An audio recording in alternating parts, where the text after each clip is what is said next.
तकरीबन 100 साल पहले की बात है। जौनपुर शहर में सुंदरलाल नाम का एक शख्स रहा करता था। उसका ख़ानदान था और वो अपने ख़ानदान में सबका सरदार था, सबका सरबराह था और वो सुनार लोग थे। और उसकी बीच शहर में चौराहे पर दुकान थी। बहुत पैसे वाला। हेलो दोस्तों, मैं हाजिर हूँ आपके सामने एक नई वीडियो लेकर, जिसमें मौलाना तहसीन रजा ने हजरत इमाम हुसैन की एक करामत का वाक़या बयान किया है। इस वाक़ये को सुनकर आपका दिल जगमगा उठेगा। तो शुरू करते हैं वीडियो। हमारे अरशदुल कादरी बयान फरमाते हैं कि तकरीबन 100 साल पहले की बात है। जौनपुर शहर में सुंदरलाल नाम का एक शख्स रहा करता था। उसका ख़ानदान था और वो अपने ख़ानदान में सबका सरदार था, सबका सरबराह था और वो सुनार लोग थे। और उसकी बीच शहर में चौराहे पर दुकान थी। बहुत पैसे वाला था, इज़्ज़त व शोहरत वाला था। उसका काम भी बहुत अच्छा चलता था। हर वक्त अपने काम में मसरूफ़ रहता था, लेकिन अंदर से बहुत गमगीन था, अंदर से बहुत टूटा हुआ था, इसलिए कि उसकी कोई औलाद नहीं थी। घर पे आता उसकी बीवी थी।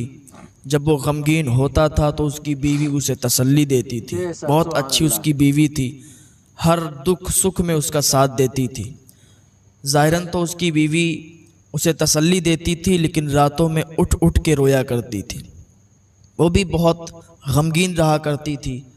अपने शौहर के सामने खुश रहती और रातों में गमगीन हो जाती। तो ये परिवार इसी तरीक़े से अपनी ज़िंदगी बसर कर रहा था। और इंसान उस टाइम ज़्यादा गमगीन होता है, कोई भी हो, किसी धर्म का हो, किसी मज़हब का हो, इज़्ज़त हो, शोहरत हो, मालो दौलत, हर कुछ हो, लेकिन अगर औलाद की दौलत ना होना, अगर इंसान की औलाद नहीं होती है तो इंसान एक अलग ज़िंदगी जीता है, एक उसे सुकून नहीं होता है। ऐसे अजीब उसे लगता है कि काश औलाद होती तो कितना अच्छा होता, साथ में होती। ये गम उसे सताता है। इंसान कितनी भी शोहरत, इज़्ज़त, पैसा, दौलत हासिल कर ले, लेकिन अगर औलाद ना हो तो सब कुछ उसे बेकार लगता है, कितना भी मालदार हो। तो उसकी औलाद नहीं थी, इसी घुटन में वो कभी कभी रोया करता था। तो उसकी बीवी उसे तसल्ली दिया करती थी। पड़ोस में एक सैयद साहब रहा करते थे, सैयद शरीफ।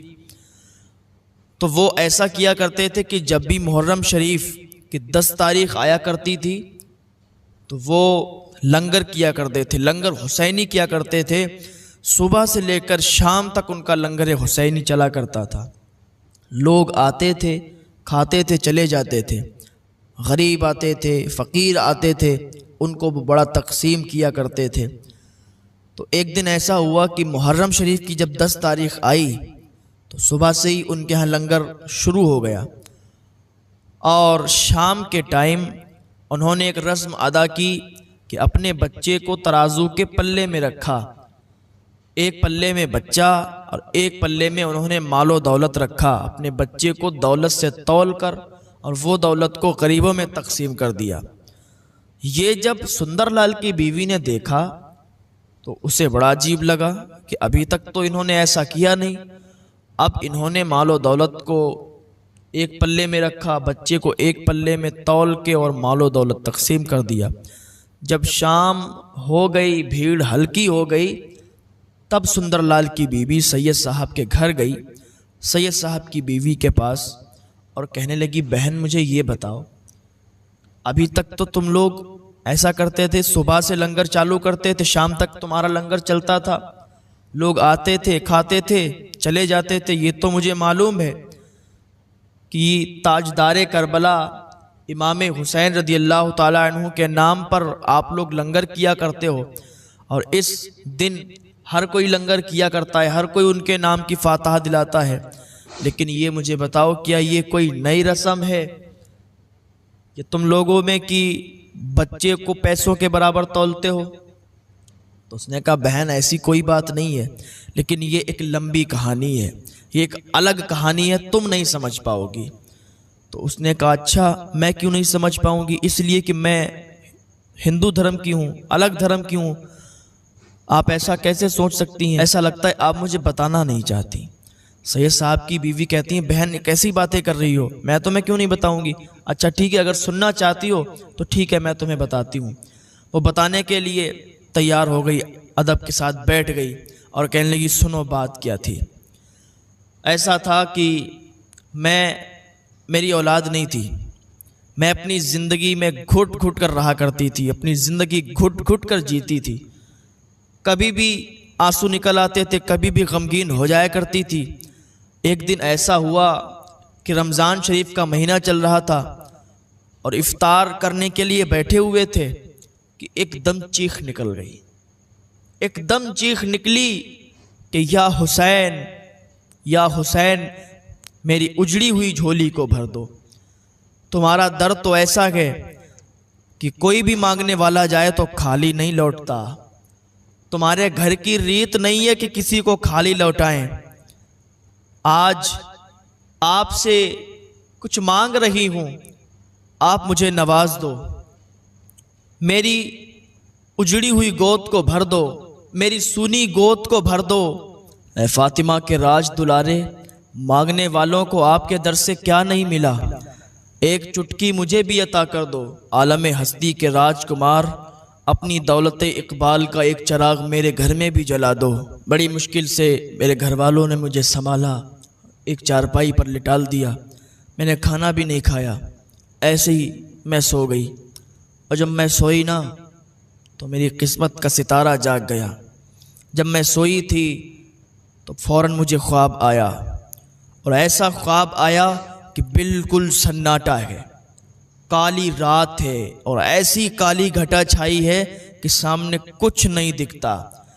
तारे खिले हुए सब मौजूद हैं, दिख रहे हैं, तारे निकले हैं।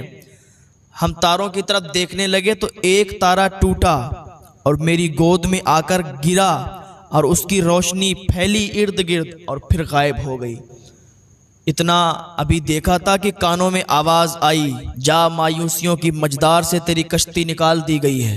सदा लगाने वालों को महरूम वापस करना हमारे घर की रीत नहीं है। तारीकियों की उम्र खत्म हो गई, अब जल्दी तेरे घर में आरजुओं का सवेरा चमकेगा। उसके बाद मेरी आंख खुल गई। निशातो सुरूर की लज्जतों से अचानक मेरी रूह सरशार हो गई। उम्मीदों की मुरझाई हुई कलियों को जिंदगी का नया फरोग मिल गया। अब मुझे एक बहुत अच्छा लगने लगा। और कुछ ही दिनों में जब दाया से चेक कराया ना, जब दाई को दिखाया तो दाई ने खुशखबरी दी कि तू माँ बनने वाली है।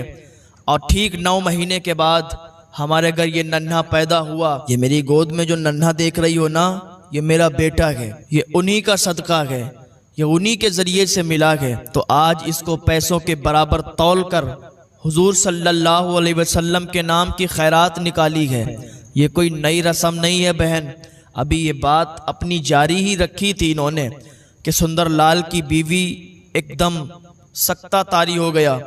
आंखें बंद कर ली सुंदर लाल की बीवी ने, और जब आंखें खोली तो आंखें भीग चुकी थीं, आंखों से अश्क जारी हो चुके थे, वो रोने लगी थी। तो सैयद साहब की बीवी ने जब देखा कि सुंदर लाल की बीवी रोने लगी तो कहा, बहन आप रो क्यों रही हो? क्या मेरी बातों ने आपको गमगीन कर दिया है? क्या मेरी बातें आपको बुरी लग गई हैं? तो अब और तेज वो फूट फूट कर रोने लगी। सैयद साहब की बीवी ने चुपाया और कहा, बहन मुझे माफ़ कर दो अगर मेरी कोई बात गलत लगी हो। तो सैयद साहब की बीवी ने जब इतना कहा तो सुंदर लाल की बीवी ने मुंह पे हाथ रख लिया। कहा, ये बात क्या कर रही हो? आपकी कोई बात मुझे बुरी नहीं लगी, बस मैं रो इसलिए रही हूँ कि जो हाल तुम्हारा था ना, इस वक्त वही हाल मेरा है। मेरी भी कोई औलाद नहीं होती है।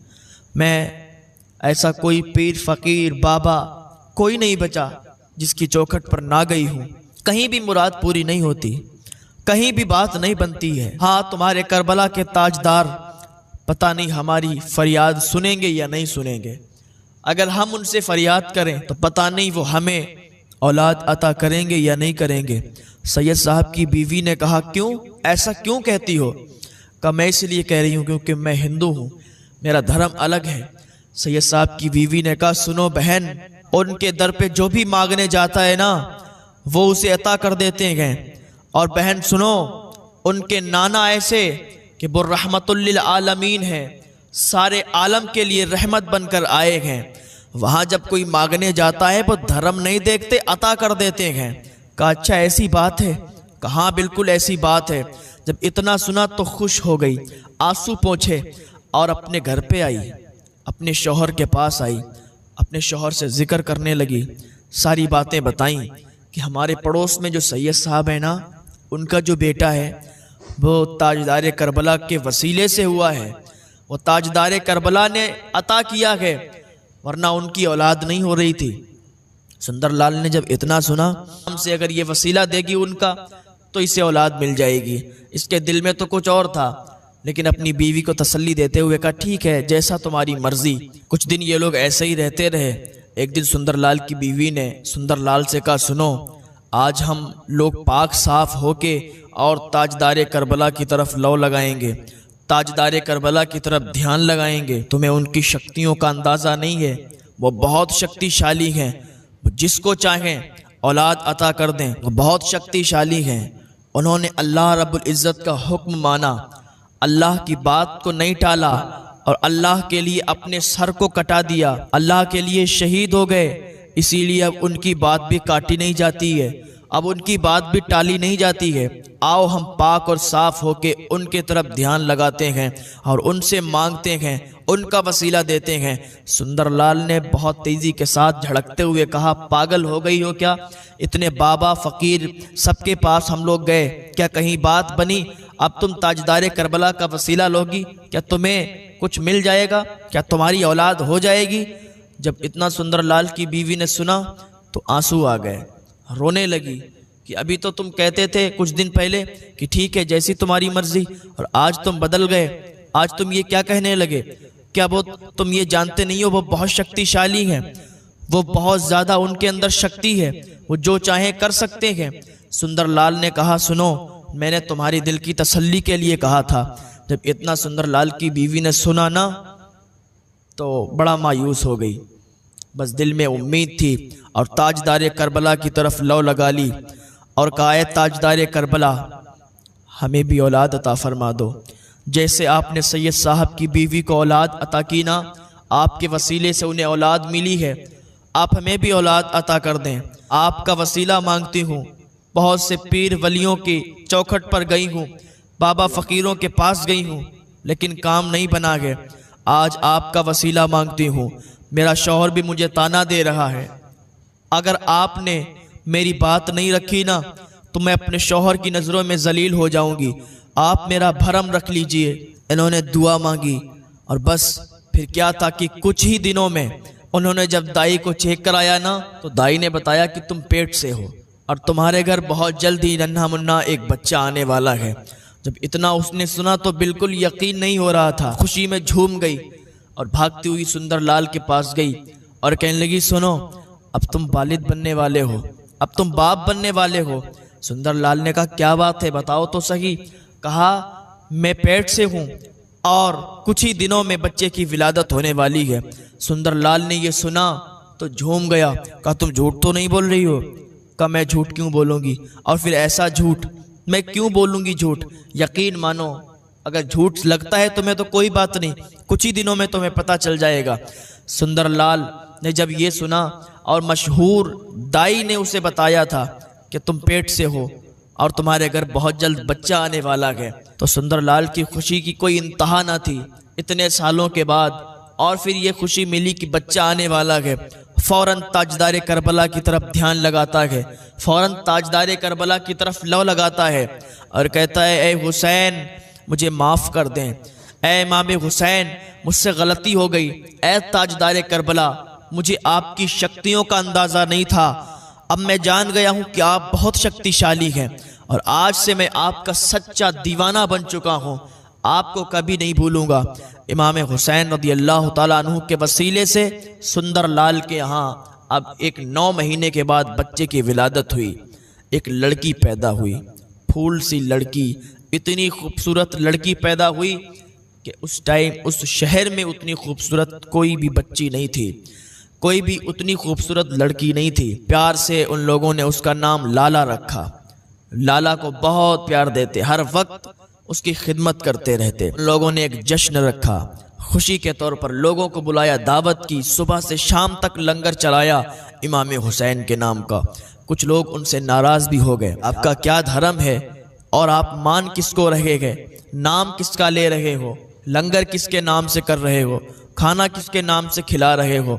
लेकिन उन्हें कोई फिक्र नहीं थी, क्योंकि ताजदार करबला का वसीला दिया था और ताजदार करबला के ज़रिए से उन्हें औलाद मिली थी। अब क्या हुआ कि लाला की परवरिश में वो अपनी ज़िंदगी सर्फ करने लगे, लाला की परवरिश करने लगे। दोनों बाहर नहीं निकलने देते, उसकी पढ़ाई का इंतज़ाम भी अंदर ही किया, घर के अंदर सारा इंतज़ाम किया। जब 14 साल की लाला हो गई तो उसकी पूरी पढ़ाई मुकम्मल हो गई, सब पढ़ाई मुकम्मल हो गई और धीरे ही धीरे लाला 18 साल की हो गई। और जब लाला 18 साल की हुई तो फिर इन लोगों ने उसके रिश्ते का इंतज़ाम करना शुरू किया, क्योंकि जब बेटी जवान होने लगती है तो माँ बाप को फ़िक्रें बढ़ जाती हैं। माँ बाप फ़िक्र करने लगते हैं कि जल्दी से कोई अच्छा रिश्ता मिले तो बेटी की शादी कर दूं, क्योंकि ये एक बहुत नाजुक मरहला होता है।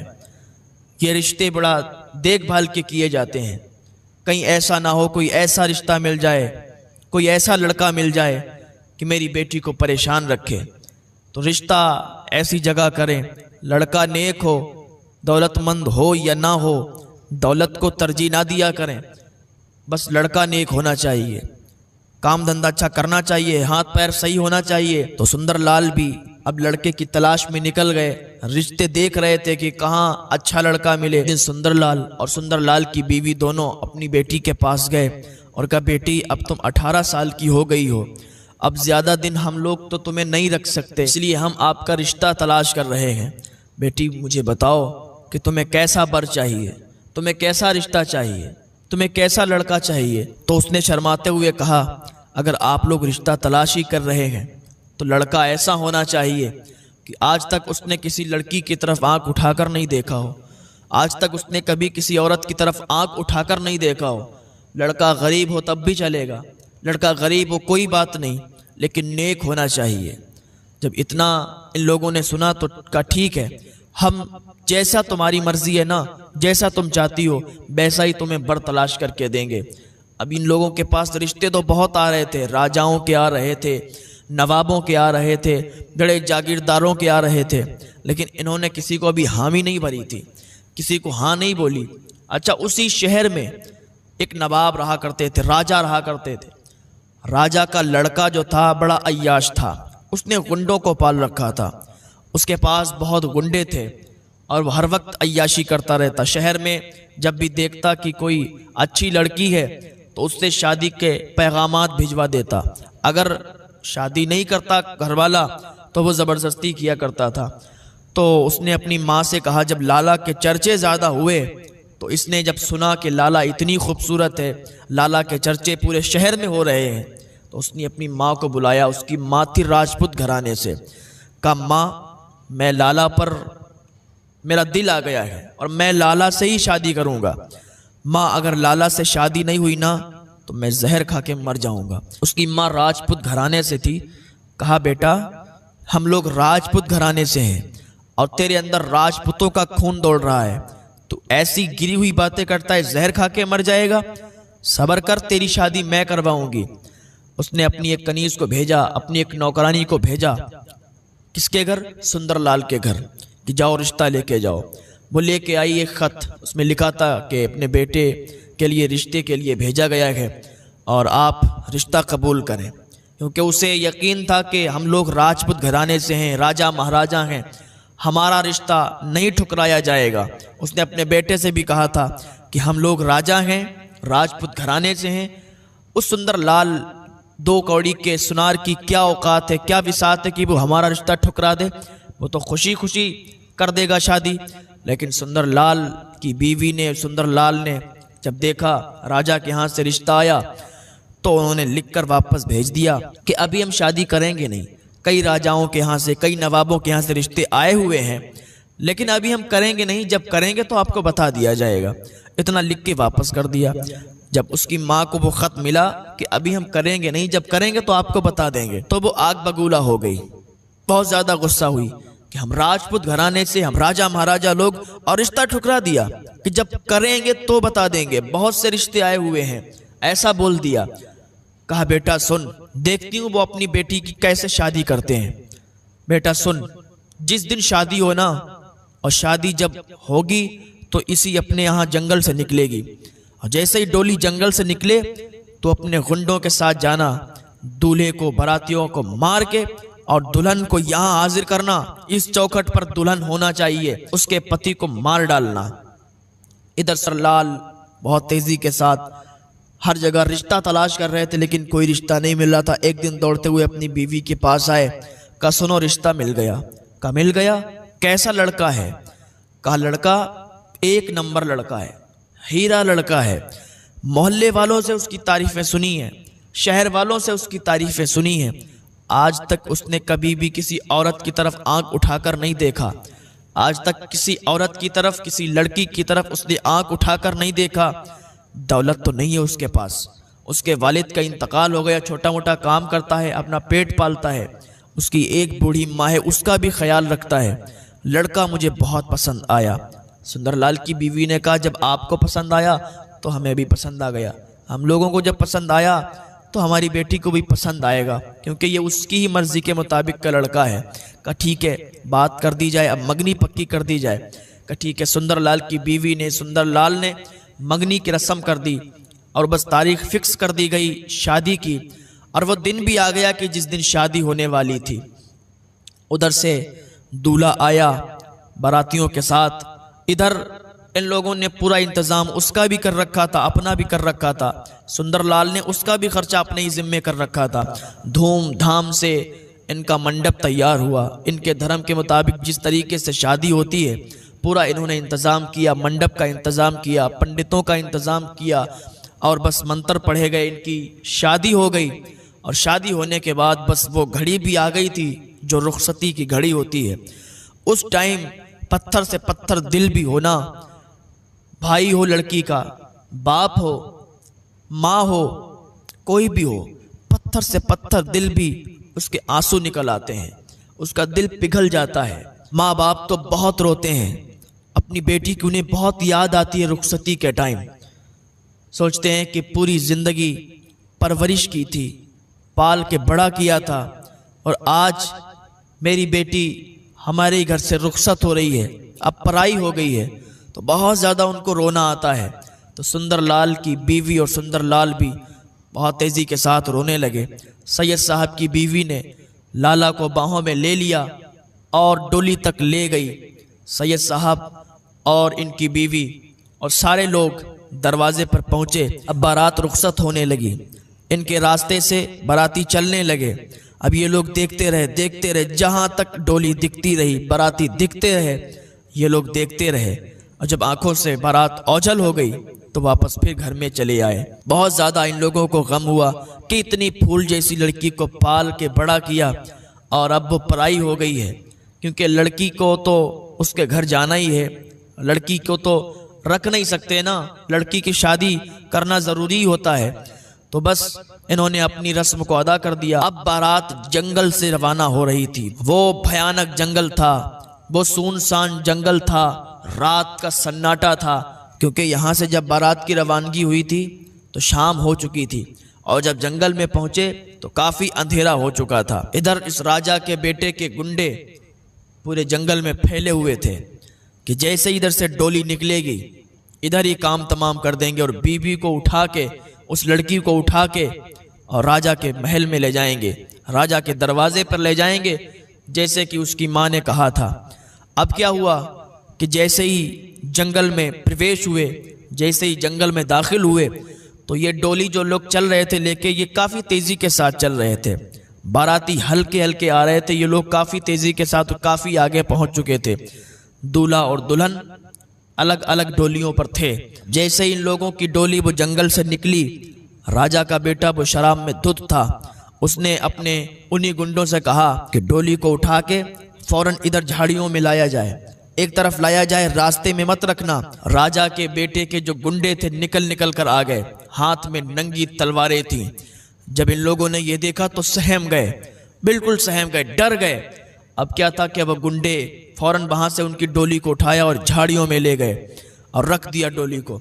अब ये लाला बड़ा डरी हुई थी कि अभी तक इसने घर का दरवाज़ा तक नहीं देखा था, दरवाजे के बाहर तक नहीं निकली थी, और आज ये आके कहाँ फंस गई है। बहुत इसे रोना आ रहा था कि राजा के बेटे ने हुक्म दिया कि इस लड़के को कत्ल कर दिया जाए। जो उसका पति था, जिसके साथ उसकी शादी हुई थी, का इस लड़के को फौरन कत्ल कर दो। कत्ल करने जा ही रहे थे कि लाला की चीख निकल गई। उधर राजा के बेटे के जो गुंडे थे, उन्होंने लाला के पति को बाहर निकाला और निकाल के उसे कत्ल करना चाहते थे। इधर लाला डोली में बैठी हुई थी, राजा का बेटा आया और उसे हाथ लगाना ही चाहता था कि उसकी चीख निकली, या हुसैन, या हुसैन, या ताजदारे करबला, हमारी मदद के लिए आ जाइए। अभी इतना कहा था, अभी उसने हाथ भी नहीं लगा पाया था कि आसमान में एक बिजली चमकी। उस सुनसान जंगल में जब बिजली कड़की और ऐसी तलवार निकल कर आई, बिल्कुल धारदार और चमकती हुई तलवार। लाला कहती सिर्फ एक नजर मेरी उस पर पड़ी थी, उसके बाद मुझे पता ही नहीं क्या हुआ। और जब आंख खुली तो जितने उसके गुंडे थे सब के सब जमीन पर तड़पते हुए नजर आ रहे थे, सब के सब जमीन पर तड़प रहे थे। राजा का बेटा भी जमीन पर तड़प रहा था। फिर क्या था कि हम दोनों लोग सजदे शुक्र में झुक गए। इधर बाराती भी पहुंच गए थे। इतना बड़ा धमाका हुआ कि लोगों को मालूम चल गया कि क्या हुआ क्या हुआ। इधर बाराती पहुंचे, ये भी वहीं पहुंच गए जहां हम लोग थे, और खबर इधर भी पहुंच गई और राजा की तरफ भी पहुंच गई। उधर से भी काफी लोग आने लगे और इधर से भी सुंदरलाल और उसकी बीवी ने सुना तो लोग दौड़ते हुए आए। सैयद साहब की बीवी, सैयद साहब, सब लोग दौड़ते हुए आए। सुंदरलाल की बीवी तो काबू में नहीं थी कि काश मेरी बेटी को कुछ हुआ ना हो। दौड़ते हुए सब चले आ रहे थे। ये देखा कि जिंदा हैं तो बहुत खुशी हुई, और ये नीम बेहोश थे, ये बिल्कुल सहमे हुए थे, आधे बेहोश थे। जल्दी से इनको उठाया गया, डोलियों में बिठाया गया और इनको लाया गया, घर पे वापस लाए। थोड़ी देर के बाद इनका इलाज किया गया। इलाज करने के बाद थोड़ी देर के बाद होश में आ गए। सुंदरलाल की बीवी ने कहा, बेटी अब जल्दी से बता दो कि तुम लोगों के साथ हुआ क्या, जल्दी से बताओ, और इंतजार ना कराओ, बिल्कुल कलेजा मुंह को आ रहा है। तो सुंदरलाल की बेटी कहती है, माँ ऐसा हुआ था कि हम लोग जंगल के रास्ते से गुजर रहे थे कि कुछ डाकुओं ने, कुछ गुंडों ने हमला कर दिया, और जब उन्होंने हमला किया और वो मेरे पति को कत्ल करना चाहते थे और मुझे हाथ लगाना चाहते थे, जैसे ही वो मुझे हाथ लगा रहे थे मेरी चीख निकल गई, या ताजदारे करबला, या हुसैन मेरी मदद के लिए आ जाइए। माँ जैसे ही मैंने इतना कहा था तो एक बिजली चमकी और मैंने देखा था खुद। माँ एक चमकती हुई तलवार नजर आई, बहुत बड़ी तलवार थी। माँ उसके बाद मुझे कुछ पता नहीं कि क्या हुआ। माँ मेरी आंखें बंद हो गई थी और जब हमने आंखें खोली तो सब के सब तड़पते हुए नजर आ रहे थे। माँ ये जरूर ताजदारे करबला का फैजान है, जरूर ताजदारे करबला हमारी मदद के लिए आए थे। माँ अब हम लोग तो ताजदारे करबला के हो गए हैं। उसकी माँ ने ताजदारे करबला की तरफ लौ लगाई, इमाम हुसैन की तरफ ध्यान लगाया और कहा, या इमाम हुसैन आपने मेरी बेटी को बचा लिया, आज से हम लोग तो बस आपके ही हो गए। अब और भी ज्यादा अकीदत हो गई आपसे। आज हमें मालूम चल गया कि आप कल भी जिंदा थे, आज भी जिंदा हैं और क़यामत तक जिंदा। हेलो दोस्तों, वीडियो कंप्लीट हो चुकी है, और अगर आप हमारे चैनल पर नए आए हैं तो ऐसी वीडियो देखने के लिए हमारे चैनल को सब्सक्राइब कर दें, वीडियो को ज़्यादा से ज़्यादा शेयर कर दें। मिलते हैं नेक्स्ट वीडियो में।